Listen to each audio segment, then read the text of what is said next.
Hi everybody, it's great to be back here again. Tomorrow it's Friday, Parashat Toldot. This week's portion I want to give in memory of my mother-in-law who passed away on this very day on the Rosh Chodesh in 2014.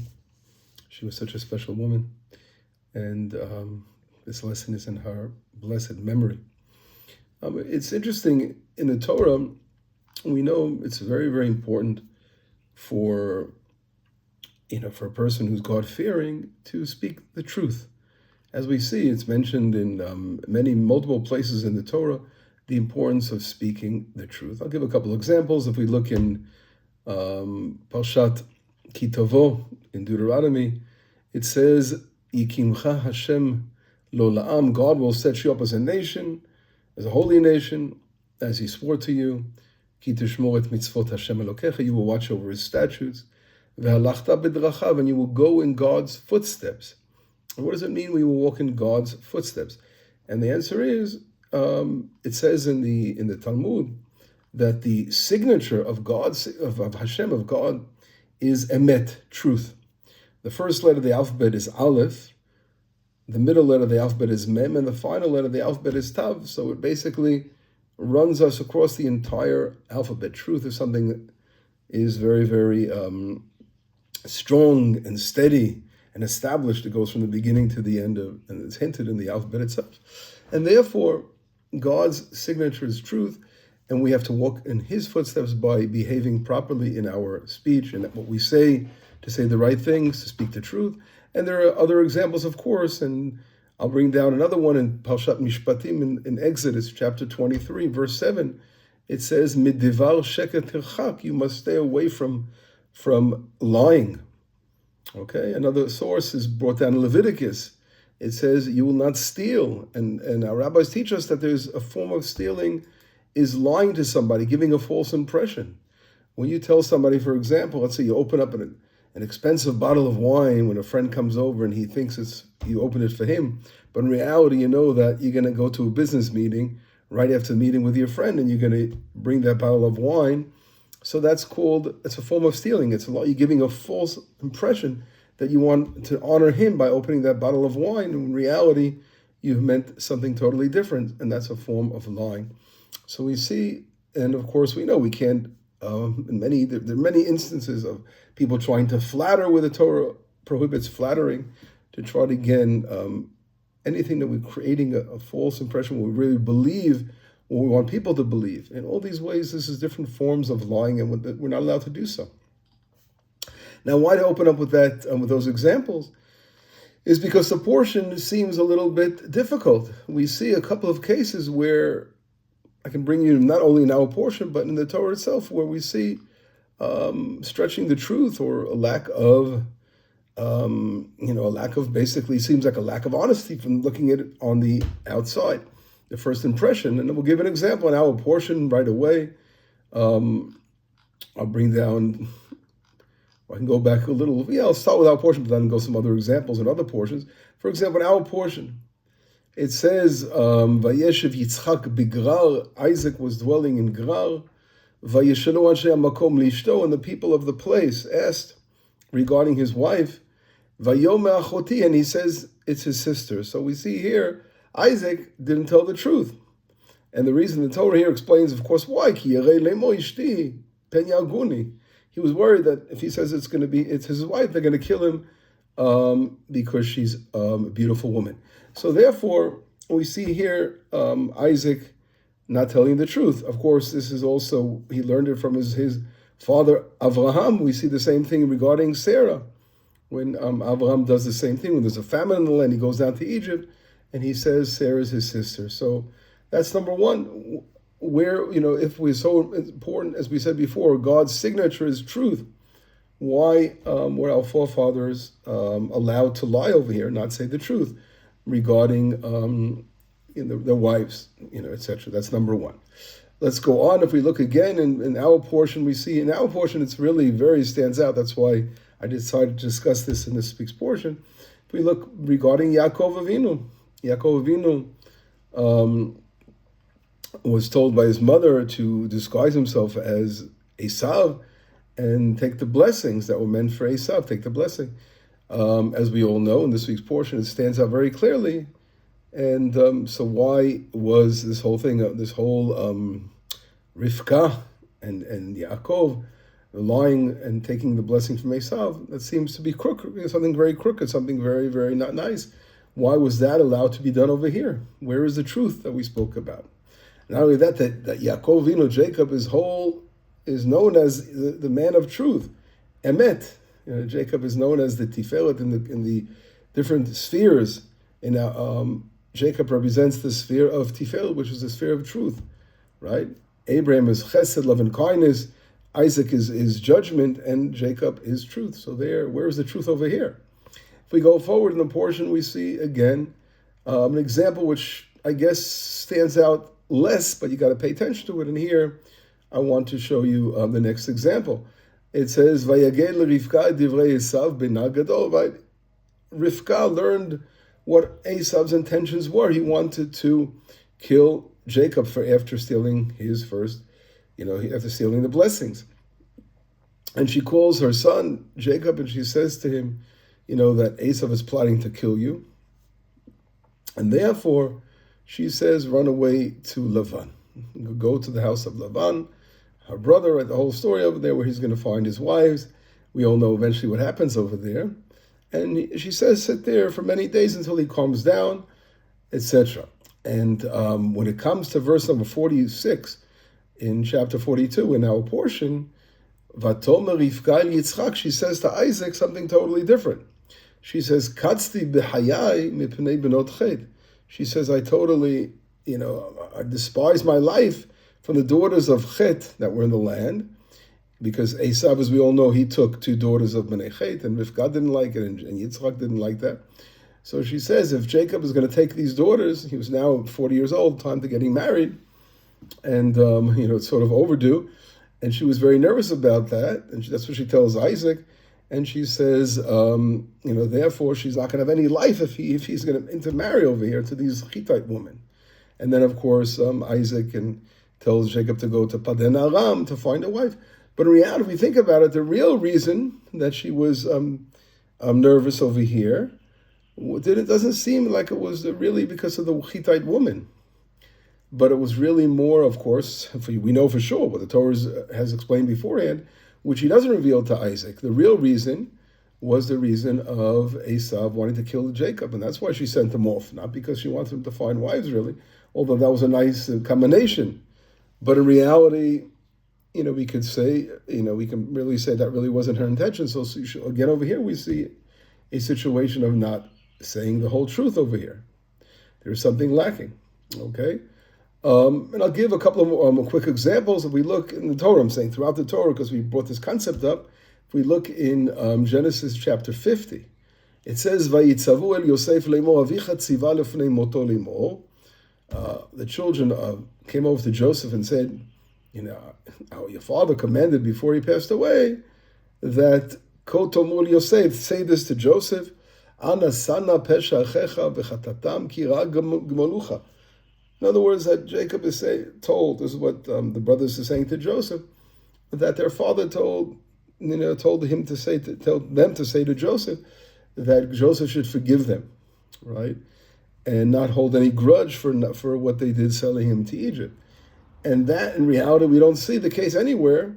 Joseph was always with his father, right before his death. He was there with him, and we don't see him really telling them. He really didn't command them in that situation.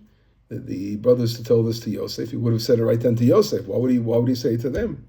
So it's something that really never happened. That's what our rabbis learn out. So why were they allowed to again lie over here? Another example of not telling the truth. And I'll bring down two more examples, and then we're going to try to understand this more.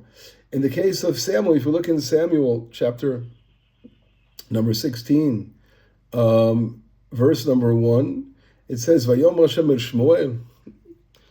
God says to Samuel, how long are you going to mourn over Saul? Because I despise him for being king over Israel. He says, fill up the horn of oil and go to the house of Yishai, the Beit HaLachmi, and in Beit Lechem, and from one of his sons will be king. And Vayom Shmuel Ech Elech. So what does Shmuel say in verse number 2? in chapter 16. He says, "How can I go? Shaul will hear about this and he'll kill me." So God says, "Okay, I have a plan for you. Take a glad bakal, take some bulls, and you say you're going to bring an offering over there." Okay, and therefore, so we see over here, so King, here again, the impression that Samuel was giving to King Saul was that he's going not to anoint King David, but to make an offering. So again, a lack of 100% truth over here was, right, something that was, again, a missing of the truth. And the strongest source I want to bring down now, after we said that God's signature is truth, if we look back in portion of Lech Lecha, right? If we see, Parashat Vayera. Parashat Vayera, we see that Hashem promises to Sarah that she's going to have a child, right? And they were very old, as we all know, and Sarah already was past the time she can get pregnant. And Sarah laughed and said to herself, she hasn't gotten a period, and she says that my husband is an elderly man already. So when God, in verse number 13, tells us to Abraham, he says, "Why did your wife laugh and say that she is too old?" Right? So God, again, here didn't say the truth in a way. Because in reality, what she said was that she doesn't have a period anymore and that her husband was old. But God just focused on one thing, and he didn't say everything that she said, obviously if there's a reason behind all these things, he want to hurt Abraham. The voice his wife calling a husband an old man. But in that way, whatever it is, but we see that God himself doesn't say 100% accuracy over here. So with all these different sources I just brought down, we see something very, very unusual. The Torah, as we started saying, is so powerful in stressing that we must stay away from lying, and we have to be so careful giving in false impressions, and we have to always be honest and when we speak and do all those things. But we saw a number of examples in our portion, of 3 of them, right, where there were basically things that weren't 100% honest over here in different ways. How do we explain that? Before I answer, I want to bring down Avot Rabbi Natan, one of the Midrashim. It's called Avot, like Pirkei Avot, the ethics of Rabbi Natan. And he talks about Aaron, the high priest, as we all know, Aaron the Kohen. He was a great giant. And it says regarding him, Ohev Shalom, he's a person who loves peace. And he teaches us a little bit about Aaron, what he was like. And he gives a couple of examples. And he says, I'll just tell one of the stories, and he says that when Aaron saw that 2 people weren't getting along with one another and they were fighting and a terrible fight going on, so he'd go over to each one separately and he would say to them, I spoke to your friend and he totally regrets what he did, and he feels terrible about it, and he's burying his head in the ground and he wished he didn't do this and all this. And he would make the friend, that was insulted by the other friend, he would make him feel, wow, he really, really feels so bad. He has such remorse what he did to me. And then he would do the same thing to the other one, and then they would get together and they would hug and make peace right away. So Aaron here was stretching the truth again and saying things that didn't exist, apparently, correct, in order to bring about peace between one another. And as we all know, it says regarding Aaron, when he passed away, it says in Deuteronomy 34, it says, Vayifku b'nei Yisrael, when he passes away. I'm sorry, in Numbers, I was quoting the wrong verse. In Numbers 20, when it's brought down the death of Aaron, what does it say? It says that all of Israel cried for Aaron. 30 days they were mourning over the death of Aaron because of the fact that he was so loved and cherished because of being a peacemaker. And that was really a very strong thing about Aaron. So the question is, how do we resolve this? In other words, when the Torah on one hand is supposed to be everything straight and exact, and now the way we speak, but on the other hand, we see certain rules. And in reality, according to Jewish law, we know, the Talmud brings down the few instances where one is allowed to stretch the truth and not say the truth. And one of them is, of course, the examples we see a lot of examples of here for shalom, for peace. And the reason is, of course, when it's a situation of life-threatening, like saying when they went ahead, our forefathers and said these are our sisters because it was a life-threatening situation. So in order to maintain peace, which is life more than anything is peace, to live and not to get killed, of course, you would be allowed to not say the truth in that situation in order to maintain your peace, your life in that situation. So that's one, of course, response. And of course, the other examples we brought about why would why we see that Rivka didn't tell Yitzchak the real reason why she didn't want Jacob to stay in the land, that she wanted him to go to her Padan Aram, was because she was afraid that Esav really was going to kill Jacob. And the reason she didn't say that is because she wanted to maintain the peace in the home, that she wouldn't break the heart of Isaac, hearing that a brother would want to kill a brother. That was something she didn't want to make him, hurt him and all that. So she felt that wouldn't, that would be a terrible blow to her husband, to know that there's such hatred in the family, that one brother wants to kill another brother. So we see that's one reason. It could be explained. Another reason, perhaps, as we said, it could be also for the sake of, we call pikuach nefesh.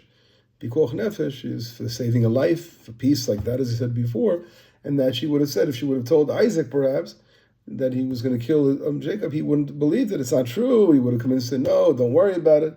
At the end of the day, it could have cost the life of Jacob. So, therefore, she would be allowed, it follows the rule in cases, in a situation of peace, you're allowed to not say the truth. And of course, in those really all the instances we see here, whether they said that there were sisters and the brother of Joseph, of course, they were afraid as well.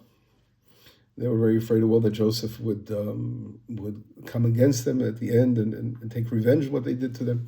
So you could say that was all connected to the concept of peace, shalom, and how important really peace is. Peace, of course, as I said before, is one hand being whole yourself, surviving when it comes to a life-threatening situation.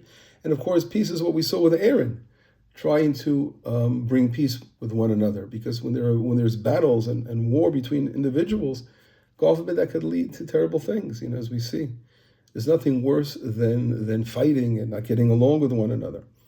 And therefore, we learn, our forefathers, we learn so much from the lives of our forefathers. And Hashem Himself, we said that God Himself stretched the truth, and He didn't say to Abraham that Sarah laughed about his age as well. And there, of course, what kind of peace is there? The answer is, of course, Shalom Bayit, right? The maintaining peace within the home. We see so many situations where husband and wife don't get along, and they're threatening one another with divorce and all this and fighting. God forbid, it's terrible. We see how many situations of divorce that go on in this world. It's only because they lack peace at home. We call this Shalom Bayit, the peace of the home. So here God was just, again, trying to maintain the peace of the home of Abraham and Sarah. And He didn't want to hurt him in any way. So in those situations, and there are a few others that I didn't mention them all, that it's brought down in Jewish law, when one would be allowed to stress the truth, etc. But of course, in almost all situations, we have to be so careful, and even giving false impressions, we're not allowed to do, God forbid. So it's very, very fascinating. And I thought of a very interesting thing to connect all this, is that in this week's portion, we're going to read about Malachi, chapter 1 and 2, in this week's portion. And then what does Malachi talk about in the opening? He talks about the Second Temple period. As we know, Malachi was was the last prophet, basically mentioning of the prophets, of the little prophets, and he talks about the Second Temple and about the Kohanim, the priests, right, and the way they were behaving in the temple, and giving criticism to them for the way they related to the offerings. And then he sort of makes a comparison, and lo and behold, he brings down Aaron, right? He says, and I'd like to read that verse. It looks in chapter 2 of Malachi, verse 6 and 7. What does he say? Torat emet hayita befiu. His Torah was emet. He had within his mouth the Torah of truth. V'avla lo nimtza b'sfatav. You wouldn't find any avla, any evil on his tongue or any lies. This was all truth of Aaron, b'shalom, with peace. U'misho halachiti, he went with me with peace and straightforward. V'rabim yeshiv mevon, and many he turned away from sinning. People would just look at Aaron HaKohen, and he would he would greet people and say hello to people that were very far away from Torah. And just seeing the righteous individual who he was, that had a positive effect on them. Ki siftei kohen yishmeru dad, because the lips of a kohen will watch over knowledge, and the dad is usually the knowledge, but connected to the connection of knowledge. The Torah yivakshu mipiyu, and they will seek to learn from what he has to say, when he has to teach us. Ki malach Hashem tzvakoto, because he's like an angel of Hashem. Here is the way the prophet is describing what a true priest is all about, and etc. And here he's describing all this, how he's so straightforward and so a man of truth, and he doesn't speak any things that are off the line of truth. Where we see Aaron is known for even in order to bring peace, he would change again things, as we said before, saying you meant he loves you. So wow, here it stands out in the prophet. We read this portion to describe that concept, that there's really only truth in these words. So at the end of the day, even though we found very important reasons where the truth had to be changed in order to maintain safety and peace and all that, but still you could say maybe we should have just, why did the Torah do that? Why can't we just go, say everything that was 100% accurate without any changes? And the answer in reality, and here, this concept, you can think about it, is that in reality, what a person really wants in his heart, where does all this strife come from, and fear come from, and having to change for the sake of safety and peace? Why does that have to come about? And the answer is because one side is not rectified, or both sides are not rectified, and there's still evil in the world, and there are still those in the world that can harm and do damage. But in reality, in the utopic situation, where it would be a perfect situation of redemption, is that there would be no longer any need for any kind of changing of the truth, because then every person will have been rectified, tikkun olam, as we say, rectifying the world. When people no longer will have all of these fears and evil within them, that they were behaving the way they should behave. So in reality, we could say the truth, the shalom, represents the redemption. So really, these are not lies. In reality, this is truth. Why is it truth in reality? Is because by bringing peace with one another, this is really what the heart really wants in the inside. When people will rectify themselves, what's causing them to bring about all the strife and the arguments and the fighting comes from only one situation, where people have not perfected themselves spiritually and worked in their character and all that. But that will change when eventually they will realize what the light of Hashem, the light of God, is all about in this world, about redemption, to perfect ourselves and to behave properly. And then in reality, everything, in reality, their hearts are going to be 100% at peace and whole. And therefore, when Aaron saw the necessity to what he did, was he knows deep down they do love one another. You follow me in that situation? So we can look at that. That answers that question of all those situations where truth had to be stretched in order to bring peace. But when it comes to situations of fear, of the same thing, when a person always, I'm afraid now, as Aaron Avraham Avinu and Yitzchak were afraid that their wives would be taken. Well, what were they afraid for? The same concept is that when there are people that are evil enough not to ask questions and try to, the imagination runs away with them. Oh, this woman is free for them and all that. This comes from only their evil urge, their personal gain and behavior, and lack of ethical, moral behavior. And that's why they had to, as it says right out, that there was no fear of God over here. I have to change the truth. So once, in reality, when they changed and said it's a sister, in order to bring peace, this is again a situation where only temporarily, because of the world's not rectified yet. And when that happens, God willing, then we can say there'll be no longer a necessity for such a thing of changing the truth. Or in any of the other instances we brought down, where actual King Saul, the prophet Samuel, Shmuel was worried that King Saul would kill him. Well, God told him to go ahead and go. Why would you be afraid if God told you? But before the rectification, we have to live within the framework of nature that God created. And God is teaching to be careful. At this time we have to be careful. And sometimes we have to stretch the truth in situations where it's life-threatening until that rectification would come about.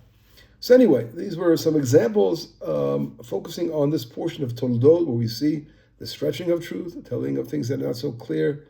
And of course, I should mention the essential before we end it, with Jacob, claiming that he's the first, that he's Esav over here. And here, there's no greater peace than this. In reality, is that if Esav would have gotten control of the blessing that Jacob received, so he could have destroyed the entire world. So the peace of the entire world was depending on it that Jacob would take the blessing from Esav. Because if we go here, and there's a deep way of looking at it, is that what blessing did Jacob give, Isaac give to Jacob, that blessing that was taken from Esav. And that blessing was when God gave him the blessing of bounty, the physical bounty. In reality, the ideal situation in the future is going to be a partnership between Esav and Jacob, is where Esav is going to build the physical foundation of the world, and Jacob will be the spiritual, the light to the world on that. But what Rivka saw, Rebecca, what she saw, and she told her son, you have to take the blessing now, is she saw that Esav's behavior wasn't ready for this yet. He was too into his personal gain and desires, and if, God forbid, he would gotten the blessing of bounty more than he got it, as it is. So we see the Esav lands are always so fruitful and multiply without doing any prayers. The rain comes down, everything in Israel works so hard as it is. But if he would have gotten that double blessing, that would have been a destructive thing, because when someone receives the bounty and things like that only for the purpose of their own self-gain, that means destruction. So therefore, the same way, just as the other cases were bringing peace to one another, peace between man and wife, peace between friends that were fighting with one another, or those, but here, more than anything, was bringing peace to the world. It would have been a nuclear explosion if Esav would have gotten a hold of that blessing, and therefore, therefore Rivka was all, of course, from above, from the divine, that Jacob had to take that blessing that was meant for Esav. But then it's a very, very important concept. We also have to look forward in the future where rectification, tikkun olam, will come, where there will be true peace and there'll be no longer any necessity, as we said before, to have to really change, from what's going on. Everyone will want to do the right thing because it's the right thing to do, and there'll be no need anymore to change the truth. But that will come at the end of days. We're getting closer. Shabbat shalom, b'sorot tovot, yeshuot v'nechamot.